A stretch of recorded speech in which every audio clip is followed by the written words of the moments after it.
ആശങ്ക ഒഴിയാതെ സംസ്ഥാനത്തെ നിപ്പ. പാലക്കാട് ജില്ലയിൽ നിപ്പ സ്ഥിരീകരിച്ച യുവതിയുടെ ബന്ധുവായ മറ്റൊരു കുട്ടിക്ക് കൂടി പനി ബാധിച്ചത് ആശങ്ക വർദ്ധിപ്പിക്കുന്നുണ്ട്. അതേസമയം തന്നെ യുവതിയുടെ ആരോഗ്യസ്ഥിതി മോശമായി തുടരുകയുമാണ്. പനി ബാധിച്ച മറ്റ് 3 കുട്ടികളും ചികിത്സയിൽ തുടരുന്നുണ്ട്. മഞ്ചേരി മെഡിക്കൽ കോളേജിൽ പ്രവേശിപ്പിച്ച കുട്ടിയുടെ പ്രാഥമിക പരിശോധനാ ഫലം നെഗറ്റീവാണ് എന്നത് ആശ്വാസകരമാണ്. പാലക്കാട് മെഡിക്കൽ കോളേജിൽ ചികിത്സയിൽ കഴിയുന്ന കുട്ടികളുടെ പരിശോധനാ ഫലം ഇന്ന് വരുന്നുമുണ്ട്. 173 പേരെയാണ് നിലവിൽ പാലക്കാട് ജില്ലയിൽ സമ്പർക്ക പട്ടികയിൽ ഉൾപ്പെടുത്തിയിട്ടുള്ളത്. വിവരങ്ങൾ നൽകാനായി അരുൺ ആലത്തൂരാണുള്ളത്. അരുൺ, എന്തായാലും ഒരു കുഞ്ഞിന്റെ പ്രാഥമിക പരിശോധനാ ഫലം നെഗറ്റീവാണ് എന്നത് ആശ്വാസകരമാണ്. ഒപ്പം മറ്റു കുട്ടികളുടെ പരിശോധനാ ഫലം ഇന്ന് വരുന്നുണ്ട്. 173 പേർ സമ്പർക്ക പട്ടികയിലുണ്ട്. എങ്ങനെയാണ് വിവരങ്ങൾ? രാഖി പറഞ്ഞതുപോലെ തന്നെയാണ്. പ്രധാനമായിട്ടും ഇപ്പോൾ ആശങ്ക കൂടുതൽ വർദ്ധിക്കുന്നു എന്നുള്ളത് തന്നെയാണ്. കാരണം നിപ ബാധിച്ച ആ 38-കാരിയുടെ സ്ഥിതി അതീവ ഗുരുതരമായിട്ട് തുടരുകയാണ്. അവർ കോഴിക്കോട് മെഡിക്കൽ കോളേജ് ആശുപത്രിയിൽ ചികിത്സയിൽ കഴിയുന്ന സ്ഥിതിയാണ്. അതിനിടെയാണ് ഇപ്പോൾ കൂടുതൽ പേർക്ക് ഈ പനി വരുന്ന ഒരു സാഹചര്യം.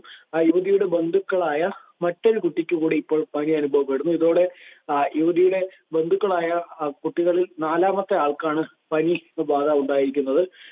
ഈ കുട്ടിയുടെ അമ്മയും സഹോദരനും ഒക്കെ ആശുപത്രിയിൽ നിരീക്ഷണത്തിൽ കഴിയുകയാണ്. ഈ പനി അനുഭവപ്പെട്ട കുട്ടിയെ പാലക്കാട് മെഡിക്കൽ കോളേജിലേക്ക് മാറ്റുകയും ചെയ്തിട്ടുണ്ട്. ഇതോടെ ഈ യുവതിയുടെ കോണ്ടാക്ട് ലിസ്റ്റിലുള്ള പനി ബാധിച്ചവരുടെ എണ്ണം 4ആയി മാറിയിട്ടുണ്ട്. അതിൽ തന്നെ മഞ്ചേരി മെഡിക്കൽ കോളേജിൽ ചികിത്സയിൽ കഴിഞ്ഞ കുട്ടിയുടെ ഈ സ്രവ പരിശോധനയുടെ ഫലം അത് നെഗറ്റീവ് ആണ് എന്നുള്ളൊരു ആശ്വാസകരമായിട്ടുള്ള കാര്യമുണ്ട്. പ്രാഥമിക പരിശോധനാ ഫലമാണ് നെഗറ്റീവായിട്ട് വന്നിരിക്കുന്നത്. അതേസമയം തന്നെ ഈ പാലക്കാട് മെഡിക്കൽ കോളേജിൽ നിരീക്ഷണത്തിൽ കഴിയുന്ന പനി ബാധിച്ചിട്ടുള്ള 2 കുട്ടികളുടെ അവരുടെ പരിശോധനാ ഫലം ഇന്ന് പുറത്തു വരും. ഇപ്പോൾ പാലക്കാട് മെഡിക്കൽ കോളേജിൽ 3 കുട്ടികളാണ് പനി ബാധിച്ച്, ഈ യുവതിയുടെ കോണ്ടാക്ട് ലിസ്റ്റിലുള്ള 3 കുട്ടികളാണ് പനി ബാധിച്ച് നിരീക്ഷണത്തിൽ കഴിയുന്ന ഒരു സ്ഥിതി ഉള്ളത്. ഏതായാലും ഈ നിപ്പയുമായി ബന്ധപ്പെട്ട അവലോകന യോഗങ്ങളും മറ്റുമൊക്കെ ജില്ലയിൽ തുടരുന്ന ഒരു സ്ഥിതി തന്നെയാണ് ഉള്ളത്.